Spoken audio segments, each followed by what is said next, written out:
And welcome back, everyone, to Let's Talk Business here on CentralValleyTalk.com. I'm Mike Scott. So glad you're with me today, and I can't believe I'm sitting next to Mother of the Year, Fresno County's Mother of the Year 2013, Lisa Casarez, with the crown and everything. I'm just in awe. I'm still shocked over this whole. You can't believe you were Mother of the Year. I can't believe I'm Fresno County Mother of the Year 2013. Wow.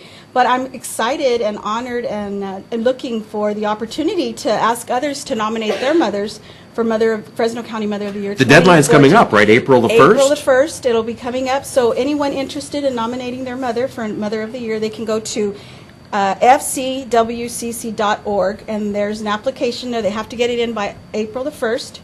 It's very secretive, so you can't let your mother know. So the day that they crown you, everybody shows up, and it's truly an amazing experience. Well, you're telling me you had no idea. I had no idea. Not one inkling of idea. This knock came at the door. No, it was actually, I run an agency here in town called Angels of Grace, which is a foster family Which we're going to talk agency. about in just a second. And it's here in the Tower District. And so the day that they came to crown me, my neighbor's Bebe O was having a fundraiser for the Leukemia Association. So my staff called and said, can the media park in our parking lot? And I said, of course. So when I got to work and I saw the media there, there was nothing that alerted me at all. No red flags. So I walked in and I was truly shocked. Every station was there, and all the media and the newspaper, Fresno Bee. And good thing you put your makeup on that morning, huh? I wish. I'd look at just talking about it. I get the experience. It was an amazing experience, and one that I will cherish for the rest of my life. Yeah. Because I'm not the typical. I always thought, wow, I was a single parent, 3 children. Came out of the Marjorie Mason Center, so my story isn't your typical, white picket fence story. And to be nominated Mother of the Year gave me hope, and I hope gives other women hope, because a lot of people are just like me. We're single parents, and we always have high standards to try to be the best mothers that we can be. Well, who nominated you? My daughter. Your daughter? My daughter nominated. No, not that daughter. No, she's in my heart. She didn't come with me, but I carried her in my heart. And she was the one that nominated me. And she's actually one of my heroes. Wow. Well, I bet you're one of her heroes. Oh, well, I hope so. That would make me feel good. If I could, leave this earth and know that I was my children's hero, then that would have been the icing on the cake for me. Do you have to give the crown back at the end of the year? You know what? For the longest time, I thought I did. So I was. You get to keep it? I get to keep it. I was super excited when I found out. Isn't it right? It's cute. I mean, this is a great crown. I'm just. Fresno County Women's Chamber of Commerce does a great job, and they are women of excellence, and this is an excellent crown. But I took care of it. I had it in a box, and I would tell my friends, I'm going to have to crown 2014 Mother of the Year next year, so I have to make sure I keep it in mint condition. And then one day they said, you get to keep it, and I thought, are you serious? I get to keep the crown? So the Mother of the Year 2014 gets to keep her crown as well. Mm-hmm. And those are real diamonds on there, too. Oh, yeah. In my mind, they're worth more than diamonds. Oh, they are. All right, let's talk about Angels of Grace. Angels of Grace. What is that? That is a foster family agency that I founded in 2000. It's a nonprofit agency, and it's my heart, truly is. I developed this agency in 2000 with the idea of meeting the special needs that our children that come into the foster care system have. I have a great board of directors. The community has been very, very excited about coming alongside us. I'm one of many people in the community, human angels we call ourselves, because we are there 24 hours a day with Child Protective Services when children are coming into the foster care system, which is can be a very challenging situation. Absolutely. And you could either be the blessing or the curse in the lives in those moments of drama. And just as someone was there for me in my place of coming out of my abuse, I came out of a real dark place. It was the right people, the human angels that kind of embraced me and put shoes on my feet and let me know that life was going to be okay. And I get up every morning with the same compassion and purpose and hopefully the opportunity to do the same thing for those young babies that are coming in. So when you were younger, you had experience with the foster care system? No, I came out. You didn't? I was married at Okay. 18 years old and ended up in a very challenging, abusive relationship. Ended up in the Marjorie Mason Center with my 2 children and pregnant. My baby was 2 and I had a 4-year-old, and then I found out I was pregnant. And wanting in that place of darkness, by then I was 24 years old, ended up with the Marjorie Mason Center, and those women and those men that were working and volunteering for them were my angels. They were my human angels, and they were the ones that came alongside me And I came out in the middle of the night, with a robe on and no shoes. So I was pretty much like these kids that I get at 2 in the morning. And it was those human angels that embraced me and took me to a place where now I get to go back and pay it forward. And that's kind of the way I believe God doesn't waste our hurts.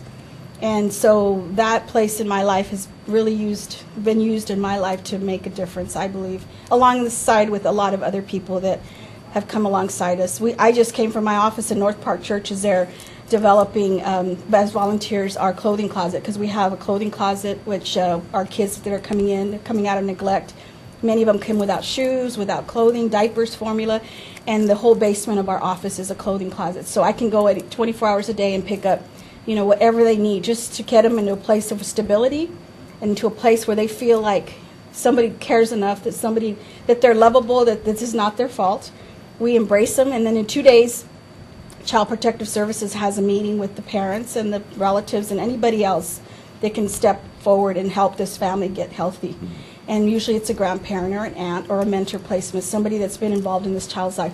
And at that point, they don't end up in the foster care system. So a lot of my homes are used on an emergency basis, just to set the foundation for the family to start to heal.